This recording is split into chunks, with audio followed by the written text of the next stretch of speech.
Sigurado tauhan ka nga ni Raquel. Oo nga bro, bilib din ako sa'yo. Ang tapang ng loob mo. Manager yang si Raquel pero naimbitahan ka dito sa mamahaling resto na to.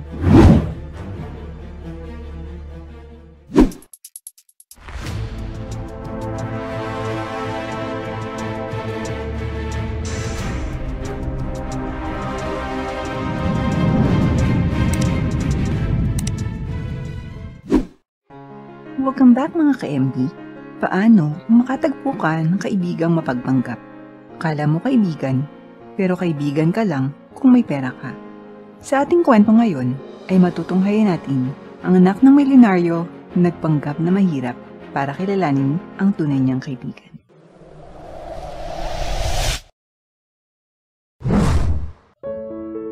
Happy birthday, Raquel! Napakaganda mo ngayon, sis. Oo nga, sis. Para kang artista at ang sexy mo pa. Hay nako, matagal ko nang alam yan. Joke. Kayo talaga? Binola nyo na naman ako.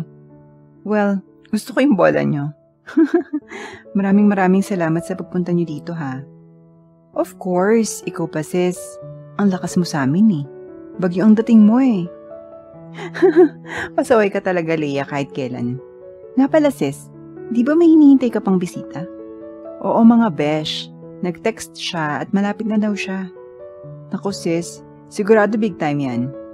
Excited ka na rin na dumating siya eh. Naku sis, simple lang yun, pero mabait yun. Nang sabihin na simple lang yung hinihintay nila, ay medyo napatigil si Leia. Akala niya ay big time ang hinihintay nila. Yun pala, simple lang. Kaya medyo nalungkot siya. Sis, bakit nalungkot ka? Ha? Wala sis. May naalala lang ako. Ganun ba? Huwag mo na isipin yun. Magsayo muna tayo ngayon dahil birthday ko. Gusto mo ba akong malungkot? Grabe siya. Siyempre naman hindi sis. Kailangan masaya tayo. Mamaya sayo tayo para mas masaya.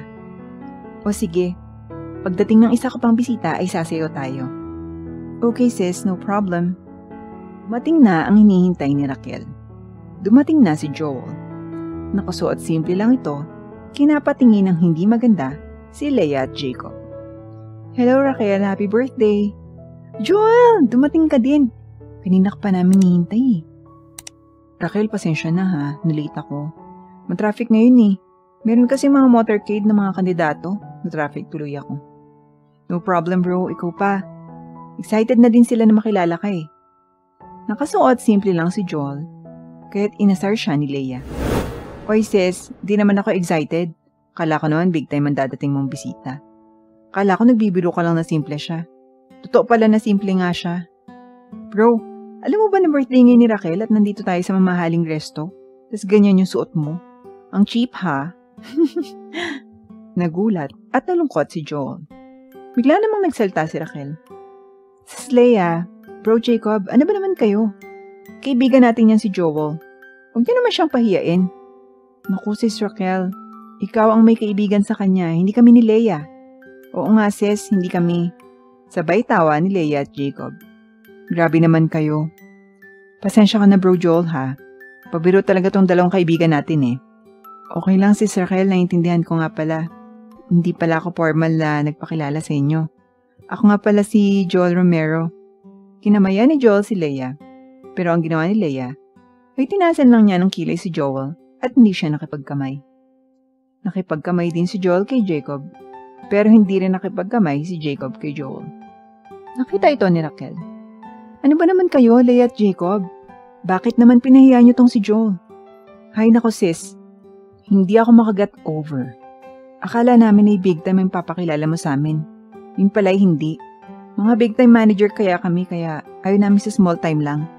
Wala akong mapapala dyan. Grabe ka talaga, Leia. Teka nga at kukuha ulit ako ng maiinom natin. Baka kulang lang kayo sa inumin. Maiwan ko muna kayo dyan. Pagkaalis ni Raquel, ay sinungita ni Leia si Joel. Tinanong niya ito. Bro, paano mo nga pala nakilala si Raquel? Manager din yun pero ikaw, mukhang utusan ni Raquel. Susuot mo pa lang. Alam ko na. Sigurado assistant ka ni Raquel, no? Di Leia, matagal ko ng kaibigan si Raquel. Nagkakilala kami sa work. Ah, okay. Sigurado tauhan ka nga ni Raquel. Oo nga bro, bilib din ako sa'yo. Ang tapang ng loob mo. Manager yang si Raquel pero naimbitahan ka dito sa mamahaling resto na to. Tulad naming mga manager din kami. Si Jacob, manager din sa isang semicon company. Si Raquel, manager din. Tapos ikaw, tauhan ni Raquel. Hindi ka ba nahihiya? Leia, Jacob, pasensya na sa inyo ha. Nandito ako kasi inimbitahan ako ni Raquel. Okay, sabi mo eh. Bro, ang lakas mo kay Raquel ha. May bala ka bang hututan si Raquel? Grabe naman kayo. Wala naman akong ginagawang masama sa inyo. Oh bro, tinatabdan ka na pala ng hiya. Pwede ka naman umuwi din. Hindi na lang nagsalita ulit si Joel para hindi na siya asarin ng dalawa. Sakto naman na bumalik na si Raquel. Oh Joel, bakit parang malungkot ka? Okay lang naman ako sis. Gutom na ba kayo? Medyo gutom na nga sis eh, sabi ni Leia. Sige, padating niyo yung in-order ko na special menu. Pagdating ng pagkain, ay sabay-sabay na silang kumain. Nagparinig muli si Jacob kay Joel. Oh bro, hinay lang sa pagkain na. Medyo nahiya si Joel. Oh Joel, huwag kang mahiya. Nagbibiro lang yan si Jacob. Okay lang sis. Matapos kumain, ay nagkwentuhan muli ang grupo. Sis Raquel, manager ka diba? Paano mo nakilala tong si Joel? Ah, nakilala ko siya sa work. Sinasabi ko na nga ba eh. Assistant mo siya no? Naku hindi, magkaiba kami ng department. Nag-overtime kasi ako nun. Pag-uwi ko ay naiwan ko yung cellphone ko. Buti na lang at nakita ni Joel at nakita yung picture ko sa screen ng phone ko. Kaya naibalik niya sa akin yung phone. Masayang-masaya kasi ako sa kabibili ko lang na phone. Akala ko nga hindi na mababalik yung cellphone ko. Pero si Joel, napakabait niya at napakatapat pa. Ibinalik niya yung cellphone ko. Magmula noon, naging magkaibigan na kami. Ah, kaya pala ang lakas sa'yo ni Joel. Kaya pala inimbitahan mo siya dito. Oo naman sis. Masaya ako na dumating si Joel. Hay nako, puro na lang si Joel. Pogi lang yan. Ako manager. Pagmamayabang ni Jacob. Joel, alam mo ba na malaki yung sweldo ko sa company namin? Bala ko nang palitan yung isa kong car. May bagong labas kasi na Ford Everest ngayon. Ang ganda. Bibili ako nun. Ikaw Joel, ano ba yung dala mong sasakyan? Whoops. Huwag ka nang magsalita. Alam ko na yan.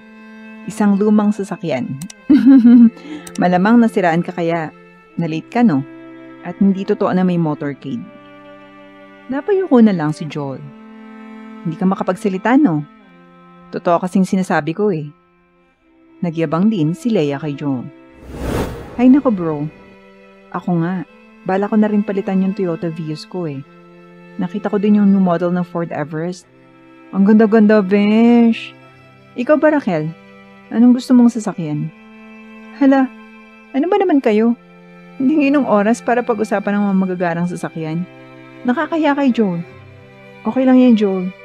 Hindi nga siya nahiya na pumunta dito eh. Mga manager ang kaharap niya. Eh siya, assistant mo lang. Leia, tama na. Hindi na maganda yan. Maya-maya pa, ay dumating ang waiter at ibinigay ang bill nila. Babayaran na sana ni Raquel ang bill gamit ang credit card niya. Pero sa hindi inaasahang pagkakataon, ay hindi gumana ang credit card ni Raquel. Hala, wala pa naman akong dalang cash. Alalang-alala si Raquel. Hiniram muna niya ang credit card ni Leia at Jacob, pero wala din silang dalang credit card dahil nasa sasakyan nila. Nagsalita si Joel. Raquel, huwag ka nang mag-alala, ako nang bahala. Natawa si Leia at Jacob. Ano naman ang gagawin mo? Hindi ka nga makabili ng magandang damit. Waiter, paki-tawag naman please si manager nyo. Okay po sir. Pagdating ng manager, ay nakita nito si Joel. Oh Sir Joel, nandito pala kayo. Oo bro, birthday kasi ng kaibigan ko. Pero nagka-problema yung credit card niya eh. Okay po sir. Ano pong gusto mong gawin? Charge mo na lang sa akin yung bill ni Raquel ha. No problem sir, ikaw pa. Nagulat si Leia at Jacob. Teka, paano ikaw na yung magbabayad? Bakit? Sino ka ba talaga? Bro, ang totoo niya na itatay ko ang may-ari ng resto na to. Marami pa kaming mga restaurant din na hawak at yun ang business namin. Laking gulat ni Leia at Jacob. Ibig sabihin, big time ka nga, Joel. Parang gano'n na nga, bro. Lalong nagulat si Leia at Jacob. Lumapit si Leia kay Joel. Ikaw naman, bro. Biro lang yung mga sinabi ko kanina, ha? Biro pala yung nakala ko totoo na. Nga pala, Raquel, dahil mabait kang kaibigan, di ba naikwento mo sa akin na gusto mo yung Ford Everest na new model? Yan ang gift ko sa'yo.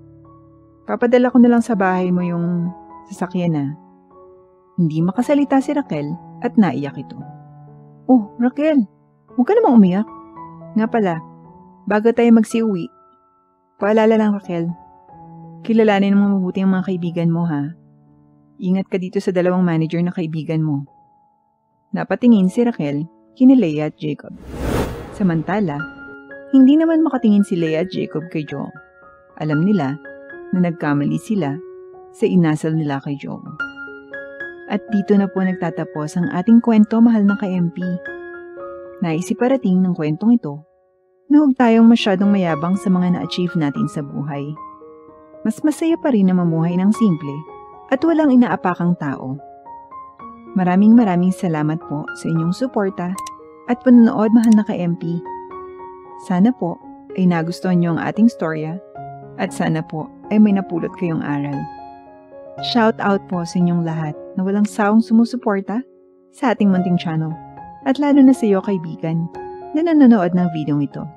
Magkita po tayong muli sa susunod naming video, mahal na ka-MP.